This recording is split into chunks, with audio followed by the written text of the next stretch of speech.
మీ ఇంట్లో మొదటి కోటీశ్వరుడు మీరే అవ్వాలనుకుంటున్నారా? ఈ ఫైనాన్షియల్ వెబినార్ లో ఇప్పుడే జాయిన్ అవ్వండి.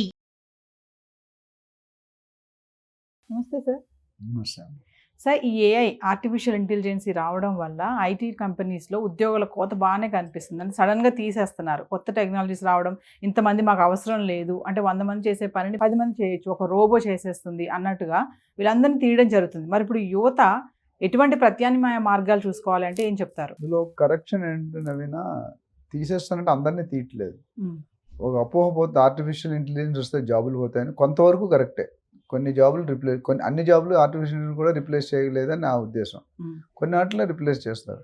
అయితే ట్రంప్ అమెరికాలో ఎస్పెషల్లీ నేను చెప్పాను, అమెరికాలో దగ్గితే ఇండియాలో దగ్గినట్టే, చైనాలో దగ్గినట్టే. అక్కడ పెద్దాన దగ్గితే అందరు తమ్ముళ్ళు దగ్గుతారు. ఇక్కడ ఏమైందంటే ట్రంప్ థింకింగే వేరు, ఆల్ టుగెదర్ డిఫరెంట్. ఈ టర్మ్లో ఇంకా మారిపోయాడు ఆయన. ఫస్ట్ టర్మ్లో కొద్దిగా బెటర్, రెండో టర్మ్లో ఆయన ఆలోచనలు చట్టానికి విరుద్ధంగా ఉన్నట్టే ఉంటాయి కొన్ని. అంటే కొన్ని కఠినమైన డెసిషన్ తీసుకుంటున్నారు. అందులో ఒకటి ఐటీ జాబ్స్ కదా, మిగతా జాబ్స్ మీద కూడా ఇంపాక్ట్ పడుతుంది. మనం ఆల్రెడీ అనుకుంటే కొన్ని వేల మంది లిస్ట్ చేశారు, కొన్ని లక్షల మంది లిస్ట్ చేశారు. అంచులుగా ఆల్రెడీ కొంతమంది వచ్చేసారు, ఇంకొంతమంది రావడానికి మన ఇల్లు అమ్ముకుంటున్నారు, ప్రాపర్టీలు అమ్ముకుంటున్నారు, మిగతా అసెట్స్ ఉంటే అమ్ముకుంటున్నారు, తక్కువ రేటుకి అమ్మేసుకుంటున్నారు. ఎందుకంటే అక్కడ నుండి జాబులు లేకుండా సర్వైవ్ అవ్వలేరు. సో ఆర్టిఫిషియల్ ఇంటెలిజెన్స్ అనేది న్యూ ఎమర్జింగ్ సబ్జెక్ట్. మార్కెట్లో ఫ్యూచర్లో it is going to play lot of data science కానీ, డేటా అనలిస్ట్ కానీ, ఈ ఆర్టిఫిషియల్ ఇంటెలిజెన్స్ కానీ, సైబర్ సెక్యూరిటీ ఇవన్నీ కూడా పెద్ద రోల్ ప్లే చేస్తారు. అయితే ఎవరిని తీసేస్తారనేది క్వశ్చన్. అందరినీ తీయడానికి అవకాశం లేదు, ఎందుకంటే ఆల్రెడీ సిటిజన్షిప్ ఉందనుకున్నాను, ఎట్లా తీస్తారు? ఎవరైతే గత 8-10 సంవత్సరాలు వెళ్ళి మ్యాక్సిమం వీక్గా వెళ్ళారో, సబ్జెక్ట్ లేకుండా, ప్రోటోకాల్ లేకుండా, ప్రొసీజర్ లేకుండా, డివేట్ చేసుకొని, మ్యానిపులేట్ చేసుకొని, మేనేజ్ చేసుకొని వెళ్ళారో వాళ్ళకి ఇబ్బంది. సో వాళ్ళకి ప్రత్యామ్నాయం ఇంకేం లేదు. పెద్ద పెద్ద కంపెనీస్ కూడా సడన్ గా వాళ్ళని తీసేస్తున్నారు కదా సార్. మరి అలాంటి వాళ్ళు ఇప్పుడు ఏం చూసుకోవాలంటారు? అంటే వాళ్ళకి వేరే ఏమన్నా ఉన్నాయా మార్గాలు? మరి మార్గాలు అంటే ఇప్పుడు మీకు ఎలా చెప్పండి, జాబ్స్ అనేది దొరకడం కష్టం అండి. Government jobs ruled out. వాళ్ళు ఫెడరల్ వాళ్ళకి అంటే గవర్నమెంట్ ఎంప్లాయీస్కి బైఅవుట్ స్కీమ్ పెట్టారు. ప్రైవేట్ వాళ్ళకి అంతే కమిట్మెంట్ ఉండదు. 1-2 నెలలు ఇచ్చి నోటీస్ పెట్టి తీసేస్తారు. అయితే వాళ్ళు ఎవరైతే బయటకు వచ్చేస్తున్నారో either they have to become an entrepreneur వాళ్ళకున్న ఫీల్డ్లో, లేదా వేరే సెగ్మెంట్ షిఫ్ట్ అవ్వాలి. వేరే సెగ్మెంట్ షిఫ్ట్ అయితే స్టార్టప్స్. ఎందుకంటే ఇప్పుడు స్టార్టప్కి మంచి బూస్ట్ ఇస్తుంది ఇండియా. స్టార్టప్ ఇండియా అని ఒక టైటిల్ నేమ్తో they are giving good support, funding కానీ. సో మన మేధస్సుని మనం ఒక దగ్గర జాబ్ చేసేపోతే, ఎవడైతే జాబ్ చేస్తున్నాడో వాడు బాస్ గోల్ కోసం వర్క్ చేస్తాడు. నీ లక్ష్యం ఉండదు, నువ్వు ఇంకెవడో లక్ష్యానికి నువ్వు పనిచేస్తున్నావు. అంటే కొంతమంది అంటున్నారు సార్, కంపెనీ ఓనర్స్ ఎవరైతే ఉంటారో, అంటే నాట్ ఇన్ అమెరికానే కాదు ఎక్కడైనా సరే, కంపెనీ ఓనర్స్ ఎవరైతే ఉంటారో వాళ్ళని జాబ్ చేసే వాళ్ళని మనుషుల్లా చూడట్లేదు, మెషిన్స్ లాగా చూస్తున్నారు అని అంటున్నారు. దానికి అంతే కదా. ఇప్పుడు కంపెనీ ఎవరైనా తీసారు, ఫస్ట్ హై టికెట్ని తీసేస్తారు సిఇఓ లెవెల్లో. ఒక సిఇఓ శాలరీ కూడా 100 మంది ఎంప్లాయీస్ ఉంటుంది, లేదా 50 మంది ఎంప్లాయీస్ ఉంటారు. ఇక్కడ 100 మంది తీసే బదులు ఒకరినిద్దరు పైన పీకితే సెట్ అయిపోతుంది ఒకటి. అట్లా మొత్తం తీసుకుంటూ పోతే సిస్టమ్ కంపెనీ దెబ్బతింటుంది. అది వీళ్ళకి ఏంటంటే, వీళ్ళకి వచ్చే ఆర్డర్లు తగ్గినప్పుడు వీళ్ళు ప్రతి ఆల్టర్నేటివ్ ఏంటంటే ఓవర్ హెడ్స్ తగ్గించుకోవాలి. ఇప్పుడు ఏముంది, కాంట్రాక్ట్స్ రావాలి కొన్ని. ఇప్పుడు Indian companies only America companies పనిచేస్తాయి. వాళ్ళు కాంట్రాక్ట్ ఇస్తేనే ఇక్కడ సర్వే అవుతుంది. ఇక్కడికి ఎందుకు వచ్చారు? వాళ్ళు లేబర్ కోసం, లేబర్ చీప్ కాబట్టి వచ్చారు. మనం గంటకి $7-8 కూడా పనిచేస్తాం.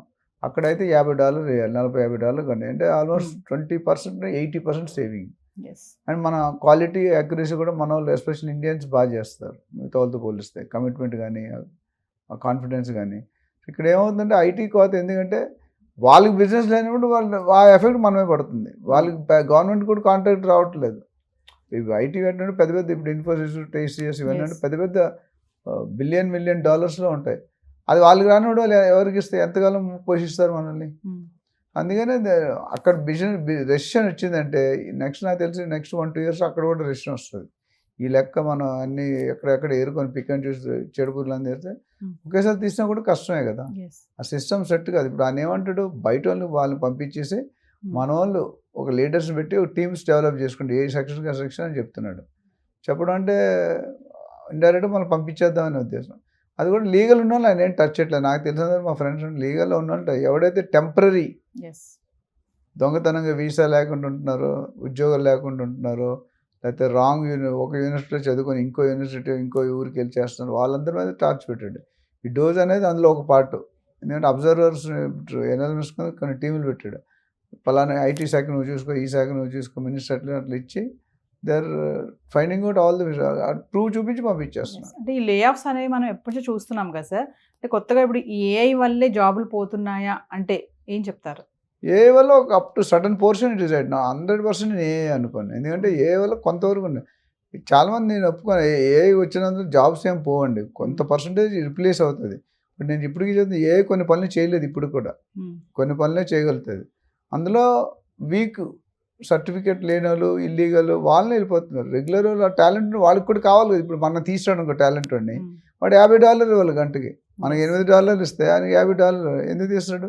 But if is not skilled person, if is not skilled, ఈ డజంట్ హ్యావ్ టెక్నికల్ నాలెడ్జ్, ఈ డజంట్ హ్యావ్ పైథాన్, ఈ డజంట్ హ్యావ్ జావా, ఇవన్నీ అవి లేని వాళ్ళు తీస్తున్నాడు. అందుకని మనం లాస్ట్ టైం చెప్పాం కదా, it's better not to go illegally to America. ఇప్పుడు ఒక 30 years బ్యాక్ అమెరికా మోజు ఉండేది అత్తగారికి. ఏంటంటే అల్లుడు అమెరికా అయితే 5 కోట్లు, అప్పట్లో మేము చదువుకున్నట్టు 50 లక్షలు కట్టినారు అప్పట్లో, అంటే 30 years బ్యాక్. అప్పుడు 50 లక్షలు అంటే కొన్ని కోట్లు.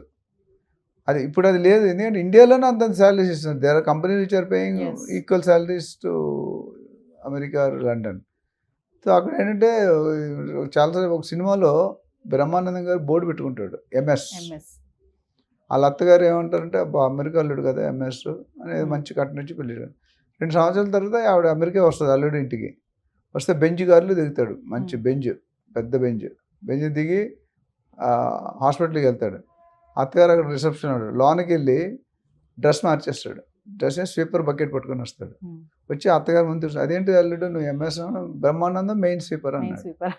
ఎంఎస్ అంటే వేరే మీనింగ్. అంత క్రేజీ ఉండేది. ఇప్పుడు ఆ క్రేజీనెస్, ఎందుకంటే అమెరికా వెళ్ళిన ఎవరు హ్యాపీగా లేరు. మా ఫ్రెండ్స్లో కొంతమంది చెప్తారు, ఎప్పుడు తీసేస్తాడో తెలియదు రా, దిన్న గండం రా, ఇక్కడ ఇవాళ ఉంటే ఇవాళ రేపు ఉంటుందా లేదు, పింక్ స్లిప్ అంటారు వాళ్ళు. సెక్యూరిటీ మాట్లాడే అవకాశం కూడా లేదు మేనేజర్తో.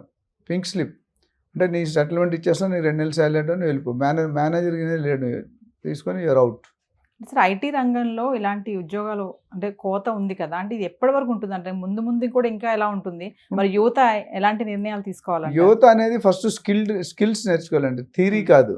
ఇంజనీరింగ్ చేసిన తర్వాత జాబ్ వస్తుంది, ఎంటెక్ చేసిన, పిహెచ్డి చేసిన కూడా రోడ్డు మీద పడుతున్నారు. So until unless you have the background, you have the originality.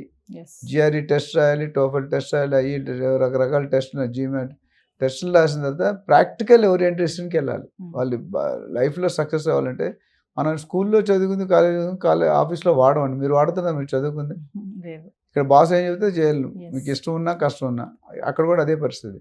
So but degree something like eligibility, అంతేగాని దాని మాత్రం జాబ్స్ వస్తాయని కూడా భ్రమ. You should have additional qualification, additional practical exposure. అంటే వస్తున్నటువంటి కొత్త టెక్నాలజీని మనం అప్గ్రేడ్ చేసుకుంటే, టెక్నాలజీ వాడు ఇప్పుడు రియల్ ఎస్టేట్ టెక్నాలజీ వాడిపోతే దే ఆర్ అవుట్.